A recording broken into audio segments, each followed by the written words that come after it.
اب وہ آڈیٹر مختلف وقتوں میں مختلف رول پلے کر رہے ہوتے ہیں. Auditor can be environmental audit, مثال کے طور پہ مینوفیکچرنگ کنسرن ہے تو مینوفیکچرنگ کنسرن جو ہے وہ انوائرمنٹل آڈٹ اس کا ہوگا کہ جناب آپ جو ہے وہ مینوفیکچرنگ کی جو پروسیس ہے وہاں پر وہ انوائرمنٹ کو نقصان تو نہیں پہنچا رہا, اس کی جو گائیڈ لائن ہے ان کو فلفل کر رہا ہے یا نہیں کر رہا. اسی طریقے سے بینک کے اندر یا کسی بھی دوسرے اداروں کے اندر انٹرنل آڈٹ ہوتے ہیں, ایکسٹرنل یا اسٹیچوٹری آڈٹ ہوتے ہیں, ریگولیٹری آڈٹ ہوتے ہیں. اب ریگولیٹری آڈٹ ریگولیٹر کراتا ہے, اسٹیٹ بینک آف پاکستان یا SECP کی طرف سے کرائے جا رہے ہوتے ہیں پاکستان کے اندر. اسی طریقے سے جو statutory audit like chartered accountant firm ہوتی ہیں, AF فرگسن ہو گیا, KPMG, اس طرح بہت سارے نام ہیں, بگ 5 فرمز ہیں اور بھی بہت ساری فرمز چارٹرڈ اکاؤنٹنٹ, یہ ایکسٹرنل آڈیٹرز. اسی طریقے سے انٹرنل آڈٹ ہوتا ہے. انٹرنل آڈٹ کیا ہوتا ہے؟ بینک اپنے اندر ایک سسٹم اپنے انٹرنل کنٹرولز کو اسٹرینتھن کرنے کے لیے بناتا ہے, اور یہاں پر جو انٹرنل آڈٹ ہوتا ہے یہ بینک کے اندر ایک فنکشن بنایا جاتا ہے جو کہ کنٹرول کلسٹر کنٹرول کرتا ہے اور آڈٹ انٹرنلی پرفارم کرتا ہے. اسی طریقے سے اسلامک بینکوں کے اندر چونکہ آپ شریعہ کمپلائنس کی بات کرتے ہیں, آپ کہتے ہیں اسلامک بینکوں میں تو شریعہ سپریم ہے, ہمارا USP یہی ہے, اس کے بغیر تو ہم کوئی کام ہی نہیں کر سکتے. تو ایسی صورتحال میں اس کی امپورٹنس کو شو کرنے کے لیے پلس ریگولیٹری ریکوائرمنٹ کی بنا کے اوپر اسلامک بینکوں کے اندر بھی ایک ایڈیشنل انسٹیٹیوشن یہ فنکشن کام کرتا ہے which is called شریعہ آڈٹ.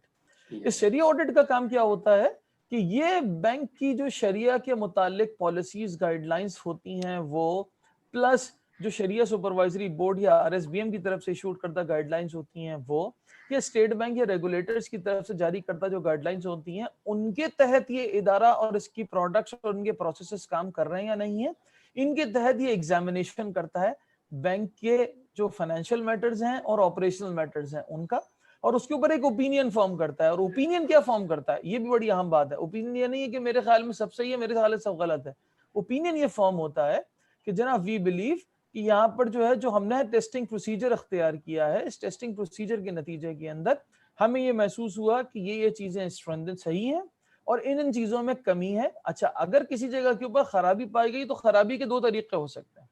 ایک طریقہ خرابی کا یہ ہو سکتا ہے کہ جناب ٹرانزیکشن واضح طور پہ ایسی خراب ہو گئی کہ جس کو صحیح نہیں کیا جا سکتا انفارچونیٹلی. اس کی مثال یہ ہے کہ آپ مرغی حلال کر رہے تھے, آپ کی نیت یہ تھی کہ جناب بسم اللہ اللہ اکبر پڑھوں گا, لیکن وہاں پر ایک سیاسی ریلی گزر گئی اور آپ نے جیے جیے کا نعرہ لگاتے ہوئے چھری چلا دی. اب مرغی تو ذبح ہو گئی, یعنی کہ مرغی کا قتل ہو گیا, مرغی مر گئی. اب آپ تسبیح لے کے بسم اللہ اللہ اکبر پڑھتے رہے ہیں, تب بھی ایسی صورتحال کے اندر وہ حلال نہیں ہو سکتی مرغی جو کٹ گئی کسی اور کے نام کے اوپر.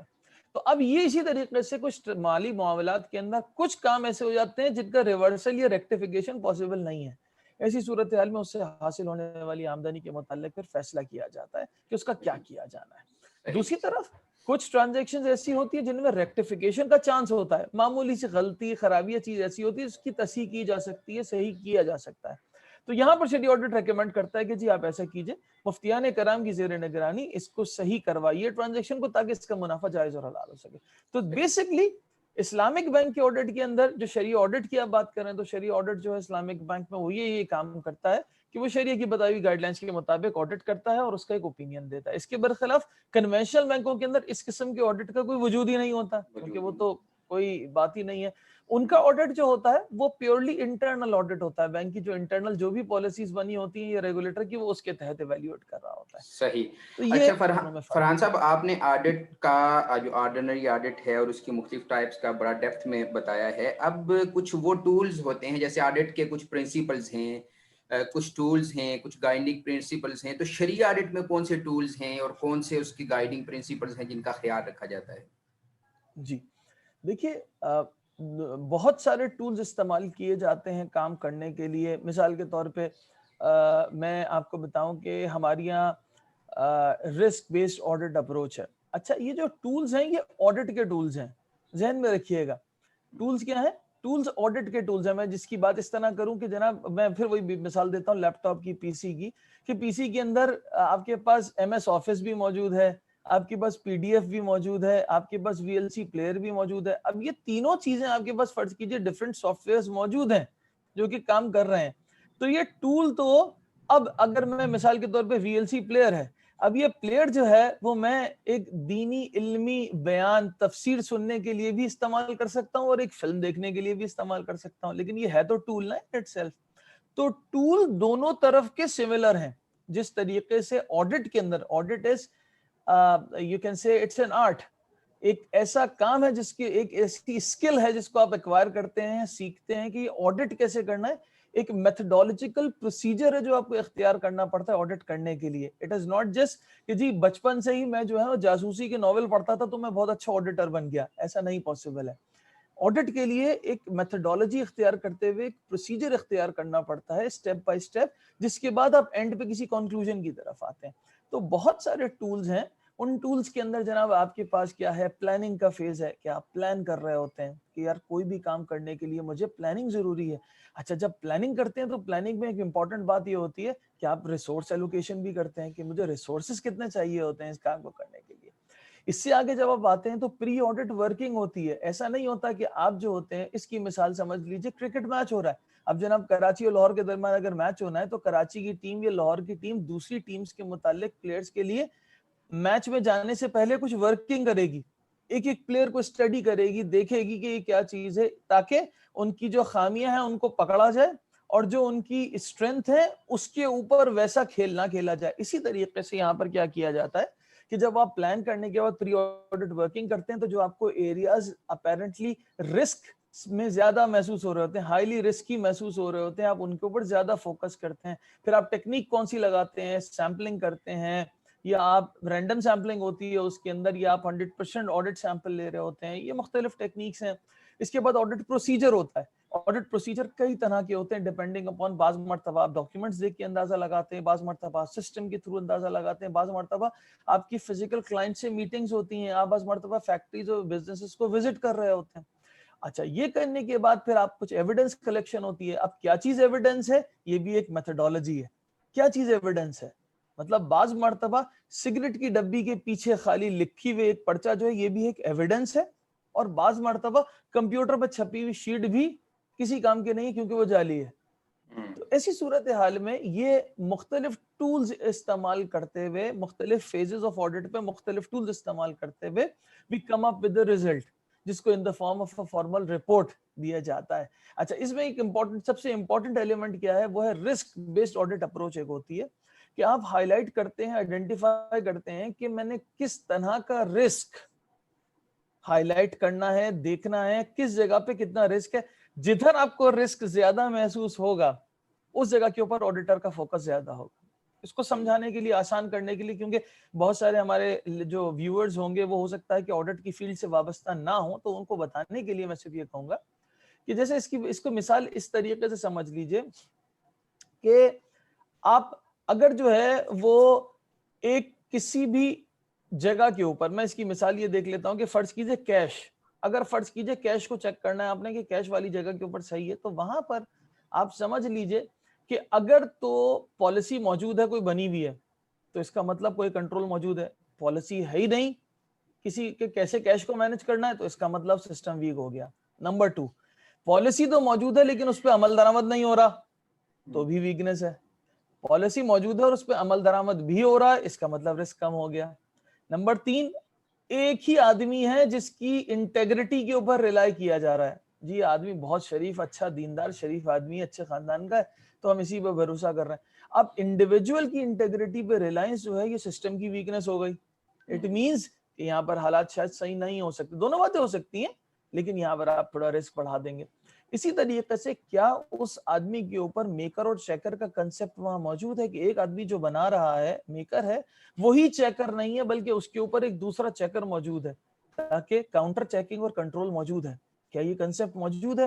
اگر یہ موجود ہے تو ایسی صورت میں کنٹرول ریلیٹیولی بہتر ہے، ادروائز کنٹرول بالکل لوز ہے، اور کنٹرول لوز ہے تو پھر آپ کا سیمپل سائز بڑھتا چلا جائے گا. تو یہ ایک آسان مثال کر کے میں نے بتائی کہ اب رسک کو اسیس کیسے کرتے جاتے ہیں، اور اس طریقے سے پھر آپ کا جو رسک ہوتا ہے وہ جس طرح ہائی لائٹ ہوتا چلا جاتا ہے ویسا ویسا آپ کا سیمپل سائز بڑھتا چلا جاتا ہے اور آپ کے پروسیجر اتنے ڈیٹیلڈ ہوتے چلے جاتے ہیں. یعنی شریعہ نان کمپلائنس رسک کو روکنے کے لیے جو شریعہ نے ٹولز دیے ہیں ان کو بھی پیش نظر رکھا جاتا ہے، جو باقی جو کنٹرولز ہیں یا جو پرنسپلز ہیں.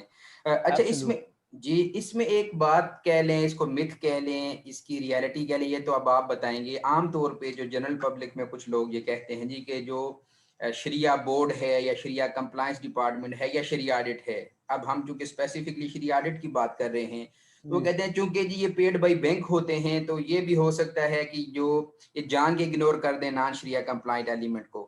تو ایک تو یہ بتائیں کہ کیا ایسا ہے یا نہیں ہے، اور دوسرا کیا آپ کے اتنے لمبے ٹینیور میں جو ایک یعنی 10 سال سے زائد آپ اس فیلڈ میں ہیں، تو کیا ایسا پاسبل ہوا ہے کہ کسی وقت بہت بڑی اماؤنٹ کو چیریٹائز کرنا پڑے، کیا ہو آپ نے، اور نان شریعہ ایلیمنٹ کی وجہ سے آپ نے اس کے اوپر اس کو انکم کا حصہ نہ بننے دیا ہو؟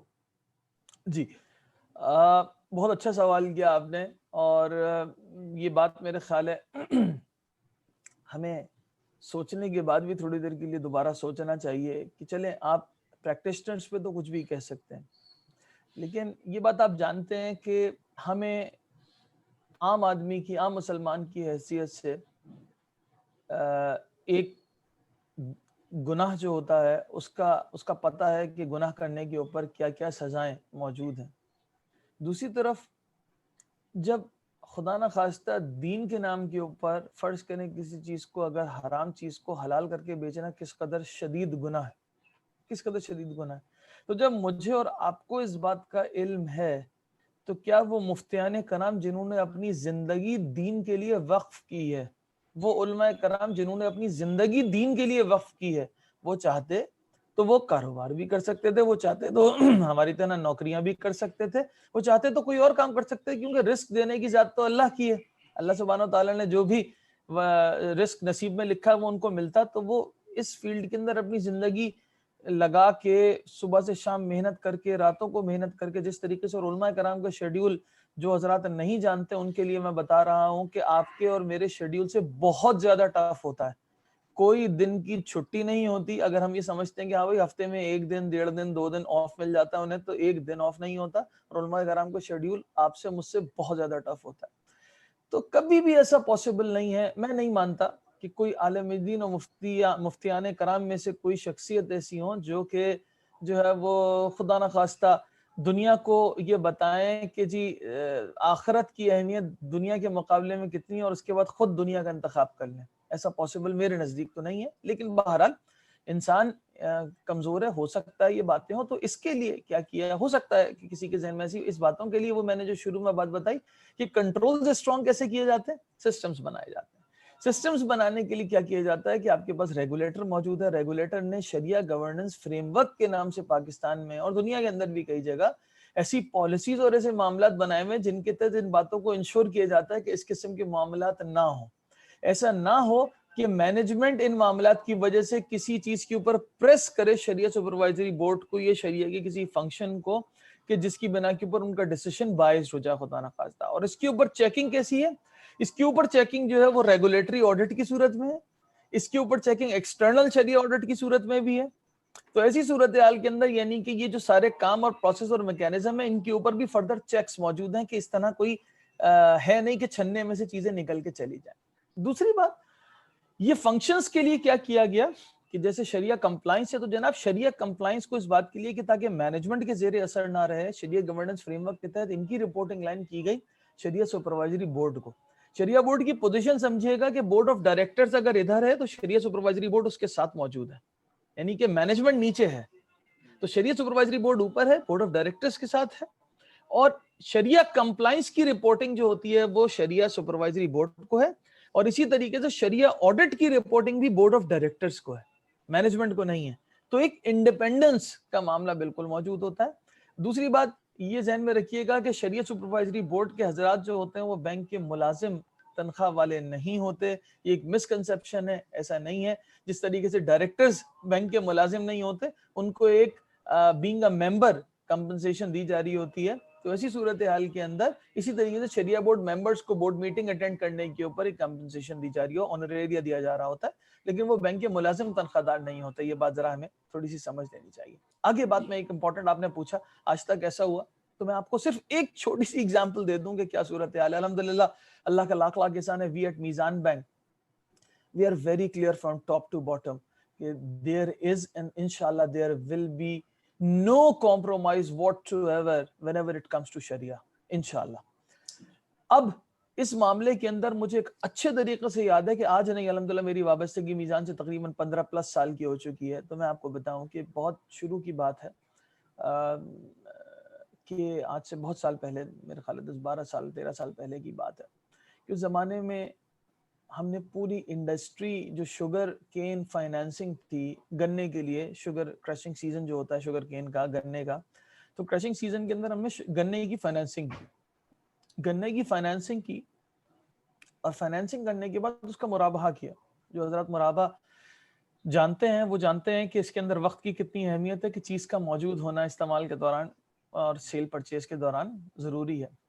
سیزن ختم ہو گیا، تو سیزن ختم ہونے کے بعد وی کیم ٹو نو کہ جس وقت ہم سیل پرچیز کرتے تھے مرابحہ کے اندر، بینک اور شوگر مل جب سیل پرچیز کرتے تھے، اس وقت وہ گنا ہم خرید و فروخت کرتے تھے گنے کی، لیکن اس وقت گنا کنویئر بیلٹ پہ جا کے آگے پس جایا کرتا تھا اور اس کے اندر جوس اور باگاس میں کنورٹ ہو جایا کرتا تھا، یعنی اپنی حیت برقرار نہیں رکھتا تھا. ایسا نہیں ہے کہ خالی خولی پرچوں پہ کام ہو رہا ہے، ریالٹی میں ہوا تھا، لیکن اب اس کی حیت وہ نہیں رہی، اس کی شیپ چینج ہو گئی.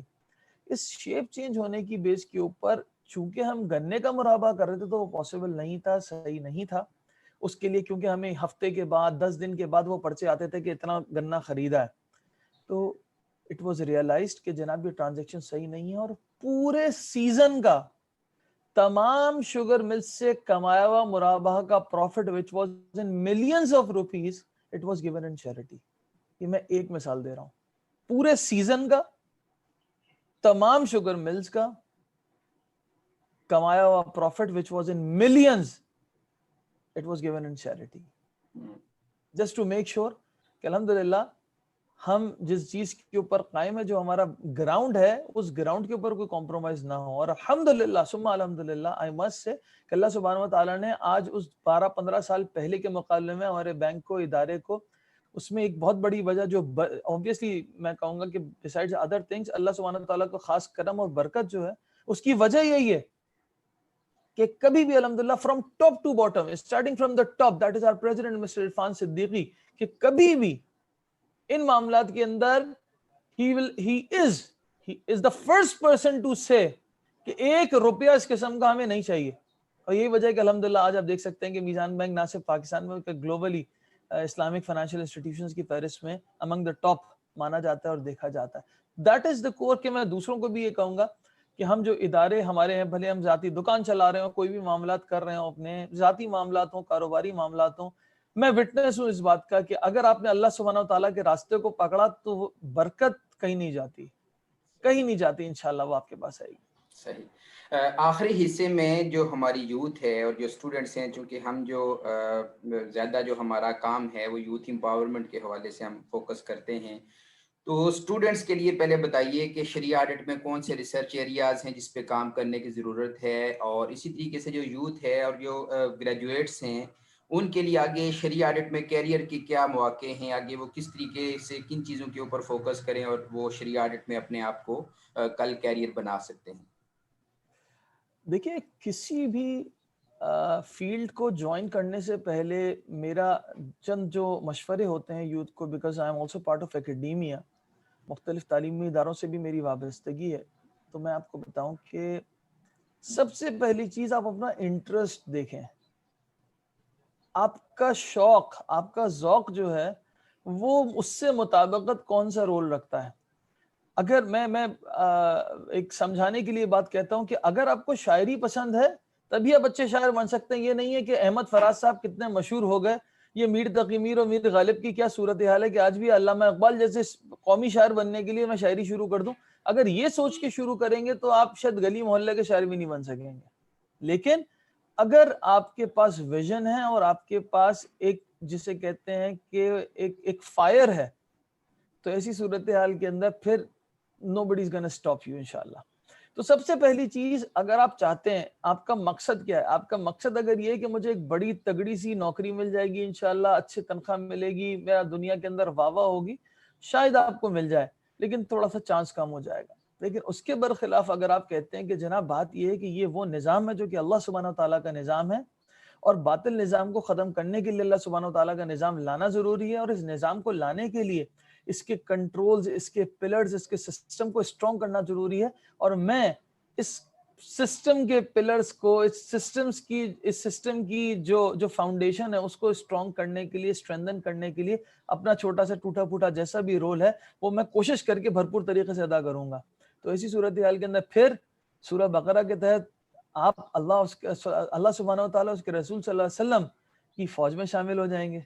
اب جب اتنی بڑی فوج کا حصہ بنیں گے تو پھر آپ خود سوچیں کہ آپ کا جو سوچ ہوگی، جو معیار ہوگا، جو آپ کے اندر ذوق ہوگا، جو آپ کے اندر شوق ہوگا، وہ آپ کو ایک نیکسٹ لیول پہ خود بخود لے جائے گا. اچھا، اب جب ذہن میں کلیئرٹی آ گئی تو اس کے بعد بھائی جنگ لڑنے کو تو تیار ہیں، لیکن نہ ہتھیار چلانے آتے ہیں، نہ ہمیں پتا ہے کہ جنگ میں کیا ہوتا ہے، اسٹریٹجی کیا ہوتی ہے. تو میرے بھائی پھر الٹیمیٹلی اللہ سبحانہ تعالیٰ کی سنت ہے کہ جو زیادہ تیاری کرے گا وہ زیادہ جیتیں گے، چانسز اس کے بڑھ جائیں گے. تو ایسی صورتحال کے اندر ہمیں اپنے آپ کو ماڈرن ٹولز سے اکوپ کرنا ہے.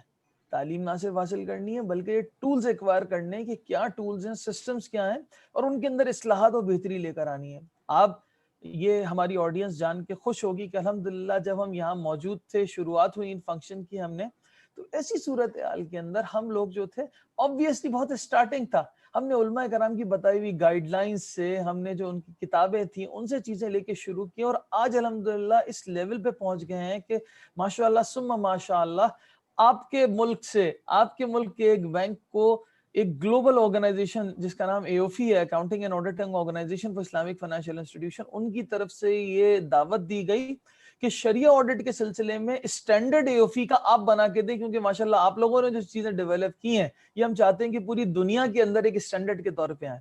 اور جب الحمدللہ یہ اسٹینڈرڈ بنا، الحمدللہ دیا گیا، وہاں پر اپروو ہوا، چیزیں اس کا پروسیس میں آئیں اور یہ چیزیں بنی، تو اس کے بعد اس کی گائیڈ لائن، اس کی کامنٹری کے سلسلے کے اندر لیڈ لی گئی. تو یہ ہمارے ملک کے لیے، ہمارے اداروں کے لیے، اس سسٹم کے لیے ایک آنر کی بات ہے کہ الحمدللہ یہ چیزیں، لیکن یہ خالی جذبات سے تو نہیں ہو سکتی تھی جب تک آپ اسکلز ایکوائر نہ کریں.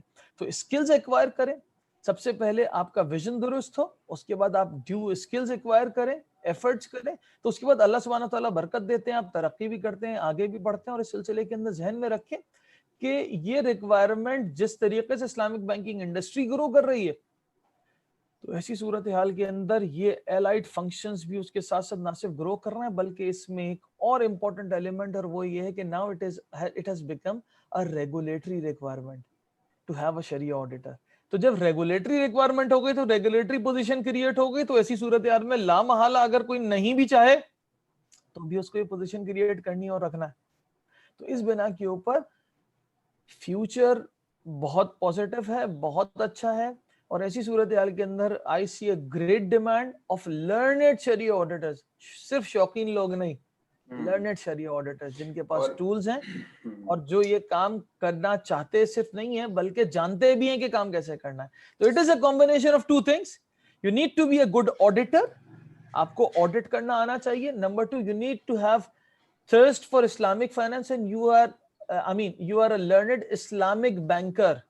آپ کو اسلامک بینکنگ آنی چاہیے اور آپ کو آڈٹ آنا چاہیے. only then you will become a شریعہ آڈیٹر. صحیح. اور ایکیڈیمیا کے لیے جو اسٹوڈنٹس ہیں ان کے لیے کچھ ریسرچ ایریاز شریعہ آڈٹ میں اگر آپ سجیسٹ کر دیں کہ وہ کن ایریاز پہ ریسرچ کریں؟ بہت امپورٹنٹ رول ہے. انفارچونیٹلی ابھی تک ایکیڈیمیا کے اندر بہت زیادہ کنٹریبیوشن اس سائٹ تک نہیں آ سکا ہے جو کہ ڈیو ہے. میں آپ کے چینل کے توسط سے تمام ایکیڈیمیا کو اور تمام ایکیڈیمک ورلڈ کو انوائٹ کرتا ہوں کہ دیکھیے جی، we at Meezan bank here in Pakistan we will welcome you regarding اگر آپ کسی قسم کی academic research in the field of شریعہ آڈٹ کرنا چاہتے ہیں، شریعہ compliance, Islamic banking, Islamic finance. Being a leading bank we are fully aware of our role. That is the reason کہ ہم پاکستان نہیں، پاکستان سے باہر تعلیمی اداروں کے ساتھ ان کو سپورٹ کر رہے ہیں، کولیبوریٹ کر رہے ہیں، اور ہر طریقے سے ہم وہاں پر اسلامک بینکنگ اور اسلامک فائنانس کی انفارمیشن کو، ریسرچ کو ڈسیمنیٹ کرنے کی بھرپور طریقے سے کوشش بھی کر رہے ہیں، اپنا ایک رول پلے کر رہے ہیں. اس سلسلے کے اندر یہی وجہ ہے کہ میں آج آپ کے سامنے اس وقت موجود ہوں اور حاضر ہوں.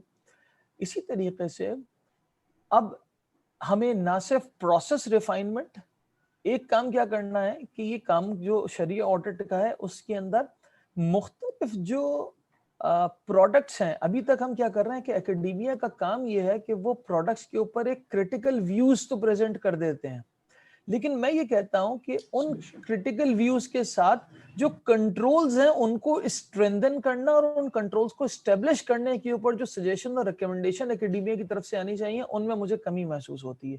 تو this is one of the areas where by آپ یہ کام کریں کہ مثال کے طور کے وہ مرابحہ کی ایک پروڈکٹ ہے تو آپ کہیں کہ مرابحہ کے اندر یہ وہ ایریاز ہیں کہ جو کہ کریٹیکل ایریاز ہیں جن کے اندر اس طریقے سے ریئل ٹائم لیپسز ہوئے یا ہو سکتے ہیں، اور پھر ان لیپسز کو کنٹرول کرنے کے لیے اس طرح کا انٹرنل کنٹرول آپ اسٹیبلش کریں کہ جیسی صورتحال کے اندر جس کی بنا کے اوپر پھر یہ غلطیاں یا یہ کوتاہیوں کے یا یہ گیپس کے چانسز کم سے کم ہو جائیں. اگر ایلیمنیٹ نہیں ہو سکتے تو کم سے کم تو ضرور ہو سکتے ہیں. تیسری امپورٹنٹ بات یہ کہ آپ یہ بتائیے کہ ان کو پکڑنے کا طریقہ کار کیا ہے. اگر یہ مختلف قسم کے پروڈکٹس کے اندر خرابیاں ہیں، کمی بیشیاں ہوتی ہیں، چیزیں ہوتی ہیں، تو ان کو پکڑا جانے کے لیے کیا کیا ٹولز استعمال کیے جا سکتے ہیں. اس کے اوپر بھی اکیڈیمک ورک از مسنگ. ابھی تو یہ سینہ بسینہ یا ایکسپیرینس کی بیسس کے اوپر ہی شیئر کیا جا رہا ہے کہ انڈسٹری کے اندر جس آدمی نے ایکسپیرینس لیا ہے تو وہ ایک جگہ سے دوسری جگہ جاتا ہے اور کہتا ہے بھائی وہاں تو ہم اس کو ایسے پکڑتے تھے، لیکن کیا اس کے اوپر کوئی اکیڈیمک ورک ہم نے کیا ہوا ہے؟ آنسر از انفارچونیٹلی نو. اگر کوئی کیا تو میری نالج میں ابھی تک نہیں ہے انفارچونیٹلی. تو یہ بہت سارے ایریاز ہیں and we can do wonders in it. الحمدللہ آپ کے ملک کے اندر الحمدللہ پاکستان سے جو ہے وہ جب ہم گلوبلی اس کام کے لیے AOFI کے پلیٹ فارم سے اسٹینڈرڈ بنا سکتے ہیں تو الحمدللہ ہم ریسرچ کے اندر بھی بہترین طریقے سے کنٹریبیوٹ کر سکتے ہیں. I welcome everyone. صحیح. اب ہمارے پاس جو ٹائم ہے وہ شارٹ ہے. لاسٹ ایک کوشچن لیتے ہیں کہ جو عام طور پہ ایک بات کہی جاتی ہے کہ جی جب ریگولیٹر ایک ہے اور وہ کنونشنل آڈٹ کو بھی دیکھ رہا ہے ایز اے ریگولیٹر اور شریعہ آڈٹ کو بھی دیکھ رہا ہے، تو کیا چیکس اینڈ بیلنس وہ لگا سکتا ہے شریعہ آڈٹ کو زیادہ سے زیادہ بہتر کرنے کے لیے؟ تو عام طور پہ جو جنرل پبلک ہے وہ یہ کہتی ہے جی کہ یہ بس ایسے ہی ہے، فارمیلٹی ہے. آپ کیا سمجھتے ہیں کہ کیا موجودہ regulator state bank of Pakistan اس کا شریعہ آڈٹ پہ فوکس ہے یا نہیں ہے، اور کس لیول تک ہے، اور کیسے ان چیزوں کو میک شور کر رہا ہے؟ یہ صرف یہ وہ لوگ بات کر سکتے ہیں جو میرے خیال ہے گراؤنڈ سے باہر بیٹھے ہوئے ہیں، جن کے اندر جو گراؤنڈ کے اندر تماشائی ہوتے ہیں وہ بھی کم از کم میچ دیکھ رہے ہوتے ہیں. یہ وہ ہیں جو کہ گراؤنڈ سے بھی باہر ہیں، مطلب جو نا اسٹیڈیم سے بھی باہر، گراؤنڈ نہیں بلکہ اسٹیڈیم سے بھی باہر لوگ ہیں جو کہ یہ اس قسم کی بات کر رہے ہوتے ہیں. ایسا قطعاً نہیں ہے الحمدللہ. دیکھیے میرا تعلق تو نہیں ہے اسٹیٹ بینک سے، لیکن میں ضرور میں کچھ چیزوں میں انوالو ہوں تو میں اس لیے جانتا ہوں. ایسے ہی آپ کے جو اسلامک بینکنگ انڈسٹری کے لیے بیسٹ ریگولیٹر کا ایوارڈ اگر آپ کے ملک کے سینٹرل بینک کو ملتا ہے تو لیٹ اس ایڈمٹ کہ ہمارے لیے نہ صرف آنر کی بات ہے بلکہ ہم ایڈمٹ کریں کہ انہوں نے اچھا کام کیا جبھی تو یہ ایوارڈ ملا ہے، ایسے تو نہیں ملا. دوسری بات الحمدللہ they are doing a great job. That is the reason کہ وہاں پر انہوں نے ریگولیٹری فریم ورک بنا کے دیا ہے، گائیڈ لائنز دی ہیں، اور اس کو بہت تھورلی وہ نہ صرف دیکھ رہے ہیں بلکہ کام کر رہے ہیں. اور اسٹیٹ بینک میں خود انوالو رہا ہوں الحمدللہ. وہاں پر کیپیسٹی بلڈنگ کے جو آڈٹ کی ٹیمز ہیں ان کے لیے ڈیڈیکیٹڈ شریع آڈٹ کے پروگرامز کنڈکٹ کرا رہے ہیں. اگر خدا نہ خواستہ ان کا فوکس نہیں ہوتا تو وہ اس کام کے اوپر کیوں اتنا فوکس کرتے ہیں؟ تو یہ بات مس کنسپشن ہے، ریالٹی سے بہت دور ہے. ریالٹی یہ ہے کہ الحمدللہ پاکستان میں بینکنگ سیکٹر کا regulator state bank of Pakistan Islamic banking کے لیے بھرپور رول پلے کر رہا ہے جو ان کی کیپیسٹی ہے، اور ساتھ ساتھ وہاں پر جو شریعہ آڈٹ کے سلسلے کے اندر اپنی کیپیسٹی بلڈنگ بھی بہت تیزی سے کر رہے ہیں، اور ان کے ماشاءاللہ اسکلز بہت ڈیولپ ہو گئی ہیں اور وہ دیکھتے بھی ہیں اسلامک بینکوں کے اندر. اور دوسری طرف وہ موجودہ اسلامی بینکوں میں موجود شریعہ آڈٹ کے فنکشنز کو اسٹرینتھن کرنے کے اندر بھی اپنا رول پلے کر رہے ہیں، دو کہ اس کے اندر شاید اور گنجائش ضرور ہو، لیکن گریجولی الحمدللہ they are working on it. صحیح. محترم فرحان الحق عثمانی صاحب، آپ کا بہت شکریہ. آج آپ نے وقت دیا ہمارے چینلز کے لیے، اور جو جنرل پبلک اور یوتھ میں کچھ چیزیں پائی جاتی ہیں ان کو آپ نے ایڈریس کرنے کی کوشش کی. محترم فرحان الحق عثمانی صاحب head Shariah audit and advisory ہیں میزان بینک کے، اور میں بتا نہ چاہ رہا تھا کہ وہ جو ان کا ایکسپیرینس ہے وہ میں 10 سال کیا گیا، وہ ماشاءاللہ 15 سال سے زائد اسی شرعی آڈٹ میں جو ہے وہ کام کر رہے ہیں۔ ڈیئر آڈینس، ہم اسی سیریز میں جب ہم نے شروع میں جب بات کی تھی تو ہم شروع کے کچھ چیزوں کو بنیادی جو ہمارے کنسیپٹس تھے ان کو ڈسکس کرنے کے بعد ہم نے کہا تھا کہ ہم انڈسٹری کے لوگوں کو کریں گے، ان سے بات کریں گے، اور اگلے حصے میں وہ تنقیدی چیزیں جو عام طور پہ جو ان میں سے ایڈریسیبل ہوئی ان کو بھی ہم انشاءاللہ ضرور جو ہے وہ ایڈریس کریں گے۔ مگر آج کے اس انٹرویو میں جو محترم فرحان الحق صاحب کی ایک بہت خاص بات جو میں سمجھتا ہوں کہ آپ کے لیے ہے وہ یہ کہ صرف تنقید کرنا یا پرابلمز کو انڈیکیٹ کرنا ہی کافی نہیں ہے، اس کے سولوشنز کے لیے کچھ نہ کچھ کرتے رہنا یہ بڑی بات ہے۔ اور میں اکثر ایک چیز کوٹ کیا کرتا ہوں جو قتیل شفائی نے کہا تھا کہ شکوہ ظلمت شب سے تو کہیں بہتر تھا اپنے حصے کی کوئی شمع جلاتے جاتے۔ ٹیم عبداللہ مارمونم کی طرف سے آپ کا بہت شکریہ۔ السلام علیکم ورحمۃ اللہ وبرکاتہ۔ وعلیکم السلام ورحمۃ اللہ وبرکاتہ۔